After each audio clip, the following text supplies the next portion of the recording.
Exploring the woods is one of the best ways I can think of to decompress and wind down from a rough week. Some of these people, though, don't find much solace in the woods. These subscribers share their creepiest experiences going in the woods and getting lost.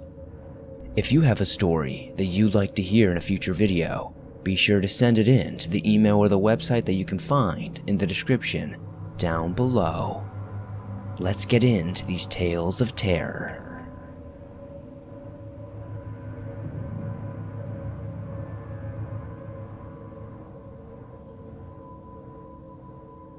About 3 years ago, I struggled severely with depression and suicidal thoughts. Those thoughts later manifested into plots. I stay up at night thinking about how I want to go out of this world. I thought about pills, slitting my wrist, all the cliche stuff you see in the movies. Although, I eventually decided upon a slow bleed method.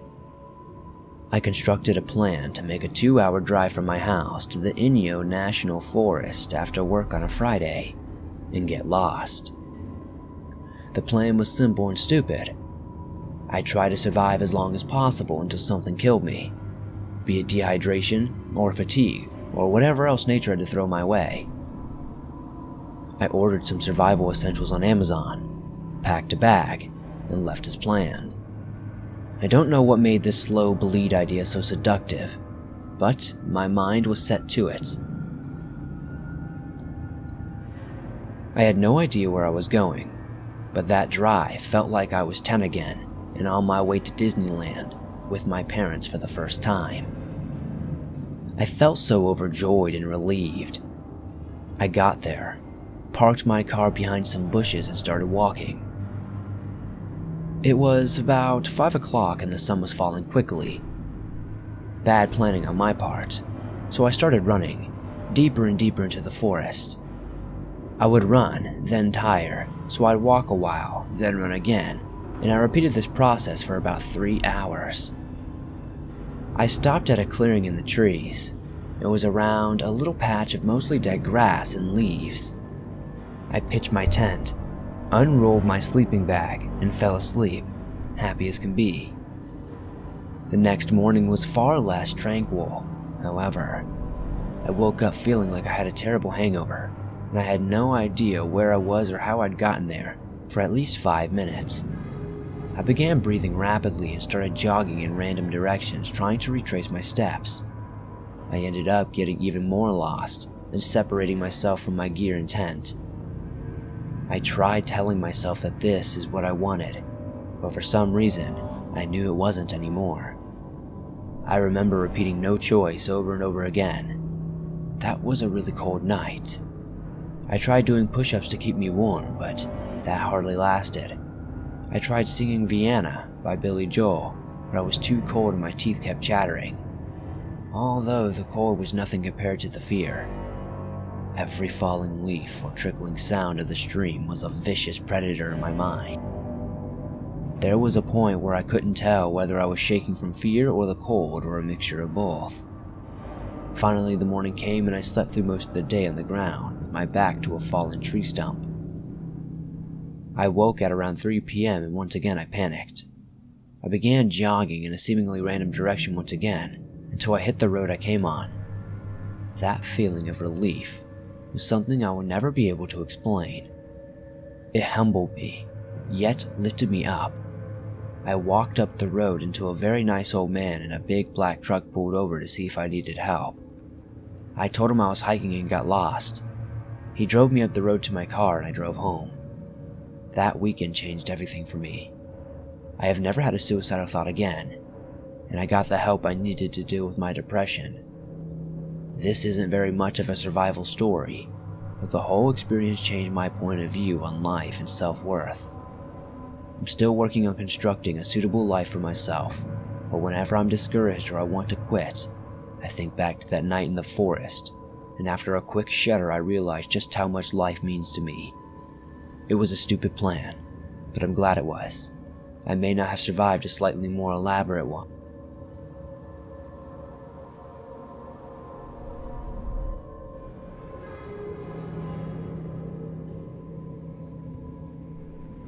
Before I start the story, I should probably give you a little description of the place and myself. The area where this took place was out in a small farming village. There are basically sections of woods and farmland. On this occasion, the section of woods I was in had 3 defined barriers. To the north was an old railroad track. On the south and west was an open farmer's field. The east basically led to a denser block of trees. You'd eventually come to a road about a mile away if you didn't get lost. As for myself, while I wasn't a hunter, I always had a good sense of direction. Even when I couldn't see the sun or had any other guidelines, I was extremely comfortable with being alone in the woods and not afraid of going to hike in the dark. I found it peaceful, actually. I still do, but I'm more observant now, if that makes any sense. I also don't scare easily, and I don't go into a panic too often.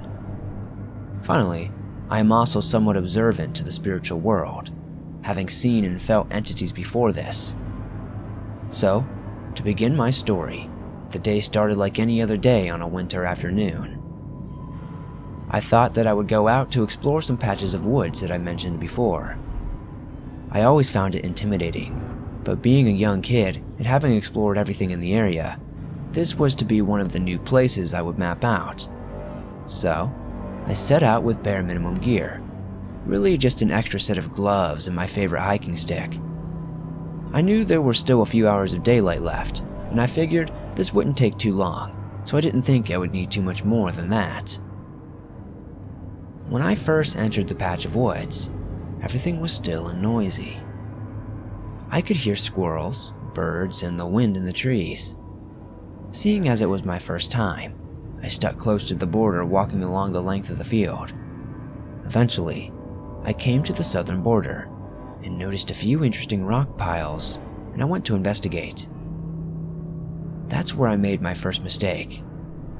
Was not going back the way I came. I was in my explorer mode at this point and wanted to see everything, so I decided to go back through the heart of this wood. As I got farther into the heart of the woods, I noticed that several things were starting to become off. All the noises seemingly died down. At the time, I rationalized that as I was the predator, so all the animals quieted down for me. Now, I'm not so sure. The other odd thing was that I had a sense that I was being watched. It felt like from a distance, though. The final thing was that I noticed when I tried to backtrack, going back was harder than going forward, almost as if I was being led somewhere. I checked my internal compass, as I don't get lost and haven't except for that time, which indicated the direction I was going was north, and strongly north of that. As I was walking along, I could still feel the gaze of this thing, but it seemed closer now. Looking behind me revealed only trees. I continued on, despite the fact that the area I was in didn't look like the area close to the railroad tracks.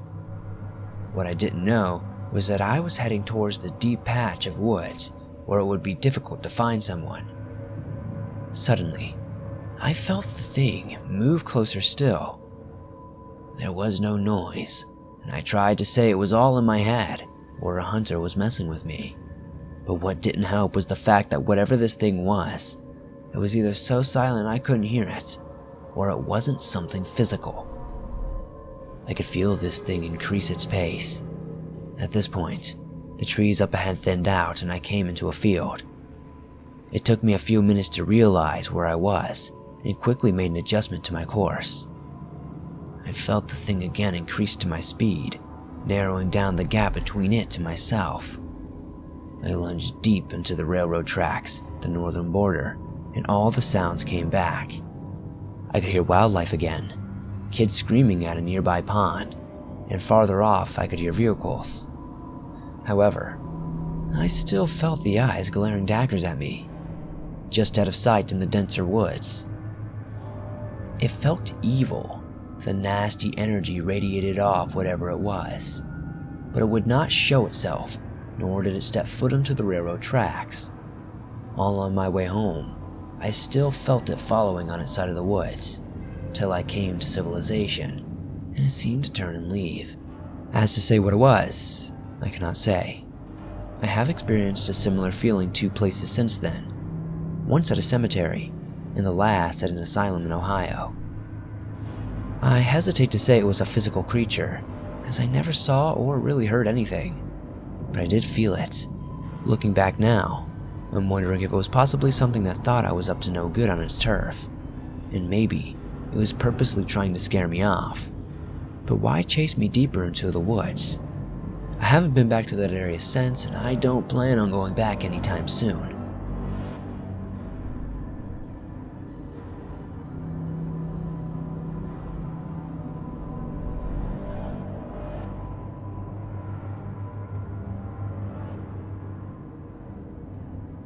The year I turned 14 was the last year I would be permitted to attend my favorite summer sleepaway camp, St. George's.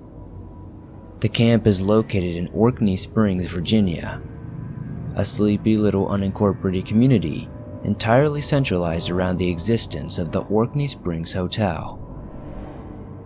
Built in the early 19th century, then restored in the 70s after ownership changed, there is to this day a stagnant quality of time in Orkney Springs which contributed greatly to the mood of the camp. Everything was a frozen effect. Antique relics from the hotel's early history on display behind velvet ropes. Old southern recipes from the same line of moo-ma woman pumping hearty fare out of the communal kitchen. And the same rusty, dangerous elevator which campers were chastised to never play on leading up to the kitchen. The camp is also owned by the Episcopal Diocese, and so subsequently we shared the timeless sights, sounds, and smells of that place, forever caught in a long ago decade.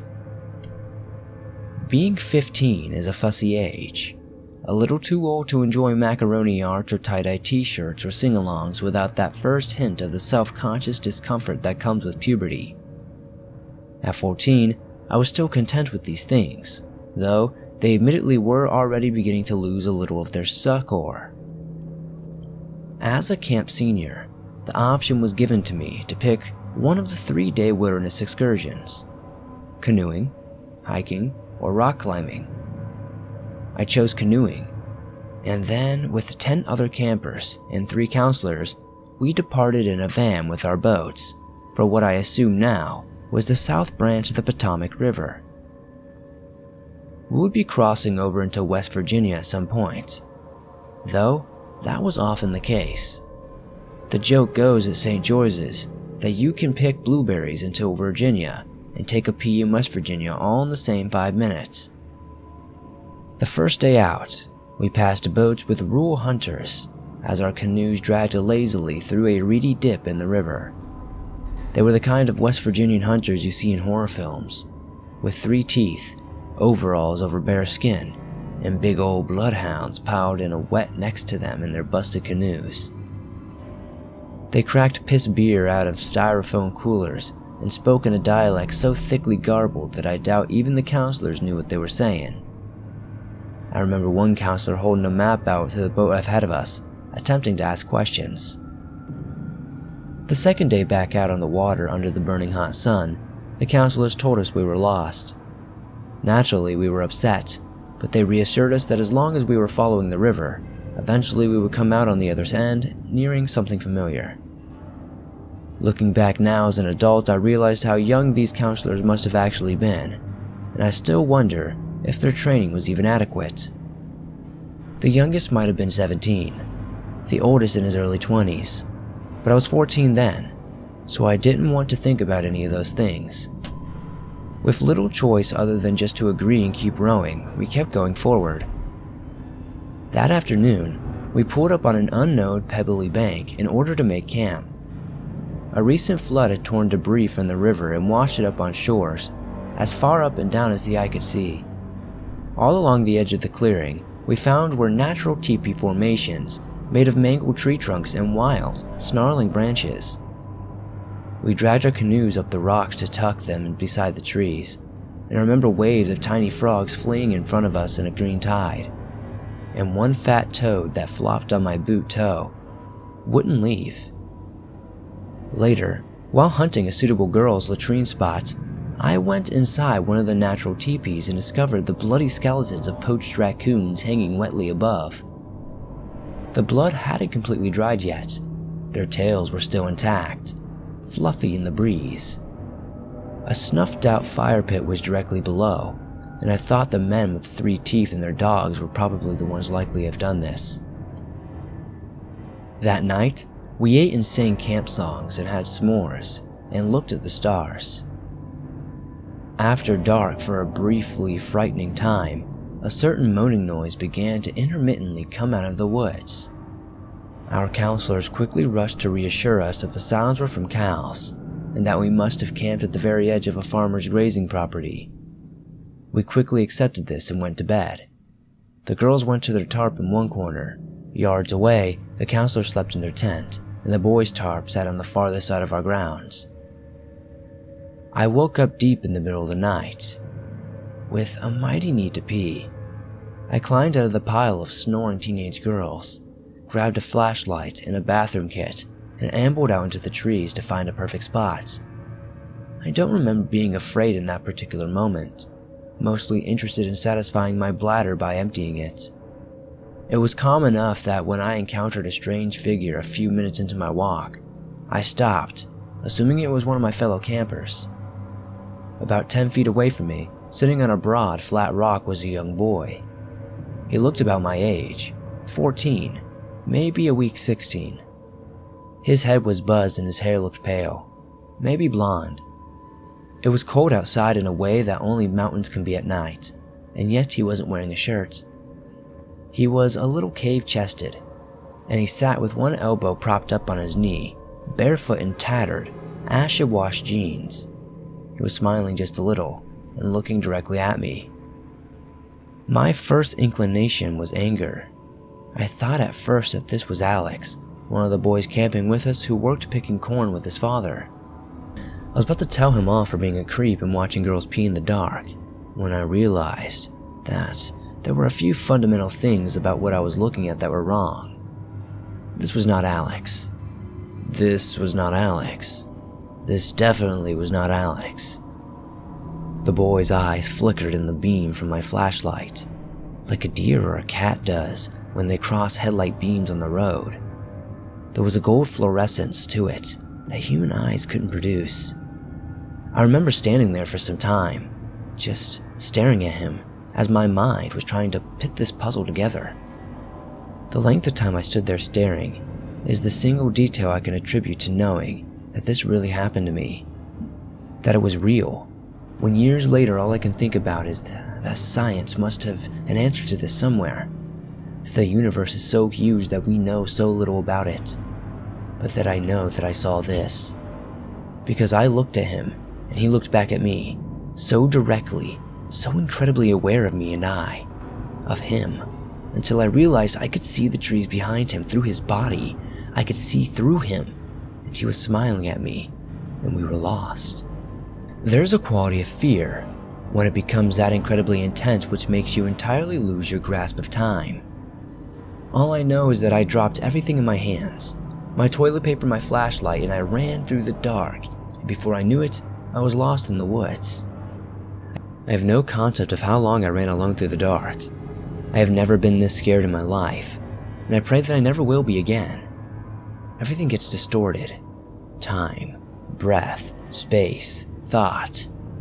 I don't remember screaming either, but apparently I was. I screamed loud enough that a friend woke up and came to find me, popping up unexpectedly from behind a bush and scaring the shit out of me all over again. The one miracle I can attest to is I never actually pissed my pants, though I think it would have been justified. Back at the camp, I tried to wake up the girls. I cried and begged for them to listen to me, that I thought I'd seen a ghost and we needed to get out of here. But no one really cared. I tried to lay back down and go back to sleep, but I kept hearing footsteps circling around us just behind the tree line. A constant crunch, crunch, crunch of 2 bare feet in the underbrush. The next morning when I retold my story to anyone who would listen, a few shy girls told me that they had heard the footsteps in the woods. When the sun was at its morning's brightest, after wrestling with myself about it, I finally returned to the rock that I had found the boy sitting on. I stood on it and looked around at the ground. The dirt was scattered with rusting shotgun shells. That day, we got back on our boats and followed the river back to the familiar territory. I don't have any recollection of where this site was, or if I could indeed ever find it again, though I know I would never want to.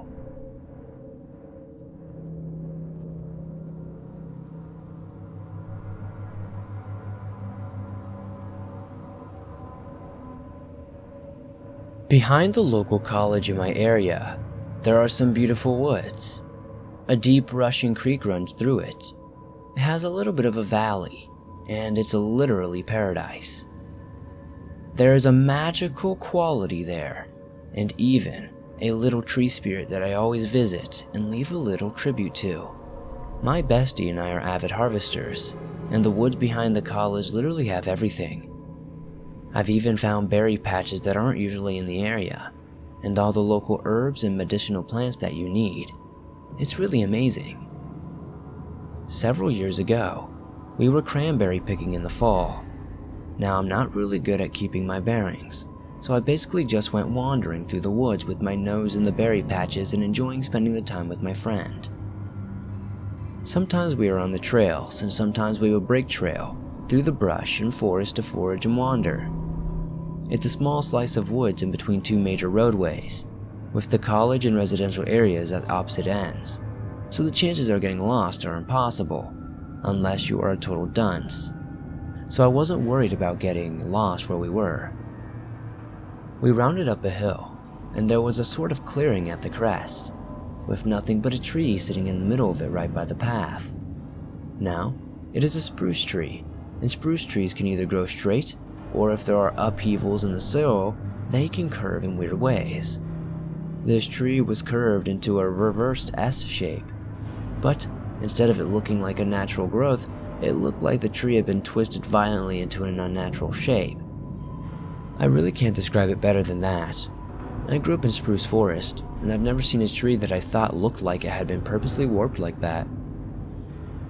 As I walked up the path towards the tree, I suddenly heard a ringing in my ears that intensified with every step taken closer to the tree. And when I was less than 10 feet away from it, I got a sharp pain above my right eyebrow that felt like a red-hot needle stabbing me. It was overwhelming, but as I walked away from the tree, the pain and ringing subsided. Being the type of person I am, I got really curious and started walking back towards the tree, and the ringing starts getting louder, and the pain happens in my head. Okay, so despite my experiences with the paranormal, I am a natural-born skeptic. So I called up my friend, asked her to come over and tell me if she noticed anything. She also said she got the ringing and pain. It was really weird. We talked about it at a safe distance for a bit, and decided to leave the area as we were getting a really bad feeling about the tree. That night, we both had really awful nightmares that we were lost in the woods, being blood-soaked in some sort of battlefield, and being chased by zombies. It all sounds really weird, but it was all really freaky. This year, we talked about it again, and we both vividly remember that tree. We've also never wandered into that particular corner of the woods again. What we both agree on is that there's a malevolent energy contained in that tree, and something really horrible must have happened there. I have a friend who practices magic, and I may take him out there to try to cleanse the energy, but I honestly am a bit afraid to be in that corner of the woods ever again.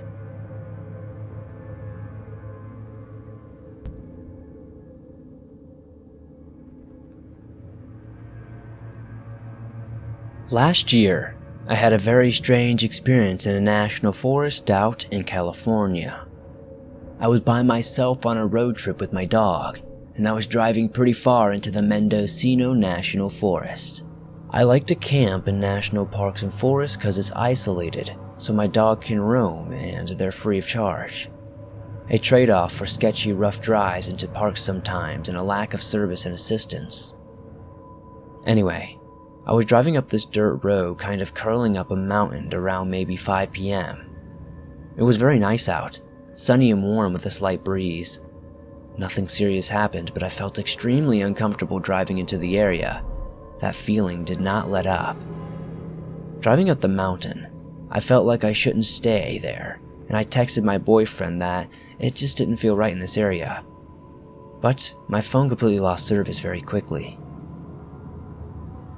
I was looking for a sign of another person having been around the area lately, but didn't see anything. I pulled over and got out of my car with my dog to look over the edge and noticed a dead squirrel on some broken glass mixed in with dirt on the gravel road. Yucca, my dog, starts to growl slightly. She is vocal, but I've almost never seen her growl at anything other than dogs. I did see her growl at a possum once, so it could be something she smelled maybe. This place continued to make me feel quite on edge, but I pride myself on being an independent traveler and backpacker, so I decided to continue at least a little bit further with my grumbling pup to see if I could find a good place to camp. I continued to notice more dead animals. Keep in mind, no one is going to be going more than 5 to 10 miles per hour up this road anyway, and that's if anyone's even there. I hear men's voices. They sound close and I think I should call out to them, so I stop my car and then kind of freeze and feel like I shouldn't. I can't really make out what they're saying. I don't see any sign of people anywhere, and I get back in my car and continue to slowly drive forward and cautiously look for what the voices could be coming from. I've never ran into people in a national park or forest when I've gone this deep in. The unsettling feeling grows about the voices, which have sort of come and gone a few times, and scared and focused on getting out of there, I just distinctly remember being surprised at hearing grumbling when we started outside of my car. Kind of dangerously quickly, I went back down the mountain not seeing any sign of anyone. I decided to spring for luxury and get a hotel for the night. I figured I was just fine, and a huge open spaces can be intimidating, I told myself. The voices could have been echoing from somewhere far off and they just sounded close. Animals die, glass gets broken, nothing happened, cool. But I remember this place. It sticks with me. Whenever I'm watching scary movies, if I'm walking my dog in the woods at night, nothing compares to that feeling I had driving up that mountain, and it's honestly kind of interesting to me, as well as frightening. I recently happened across some information as well as some Native American lore that made me feel extremely uneasy. Fast forward a year. I've mentioned this place to a few people and the haunting vibes that it gave, and nothing much more. I googled the national park once and didn't see anything, but didn't look much either.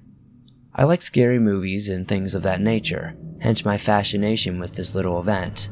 So my boyfriend and I were coming up fishing from our trip just yesterday. We were in Wyoming for a wedding. There were only 2 to 3 hours left and the sun had set, so we decided to listen to some scary podcasts and YouTube videos. We went from the No Sleep podcast to the X-Files, and ended up on some True Stories video dealing with the Native American lore. I'm half paying attention, petting my dog and playing some Pokemon on an emulator, and I hear the narrator mention Wendigos. Very briefly, he says that they are casually known to mimic voices. I mean, when I say that I got horrible chills, I got horrible chills. I stare at my boyfriend and ask him if he remembers that national forest I was freaked out about last year. He says he does, and he reminds me that he texted me when I was probably close to a Wendigo. I remember him saying that, but didn't know much about their lore and thought he was just being funny, like, yeah, Bigfoot is probably stalking you, or some other dad joke. And he was like, no. I mean, I was mostly joking, but I said specifically because you said you were hearing voices that you couldn't find a trace of. I feel strange as hell and I start googling Wendigos, etc. They are allegedly able to mimic human voices, and they will live in that sort of area. It all matched up. Obviously, there's a ton of questionable info out there, and I tried to find more reputable websites and authentic experiences. I've done a lot of solo traveling both in and out of the country, and I've never had such a bad feeling before. On top of seeing an unnecessary amount of dead animals in a national forest, which just seems strange, I don't think I'll be doing any more solo travels around there, unless it's around civilization, of course. Does anyone know of any authentic Native American lore, or has anyone else had any kind of inexplicable experience like this?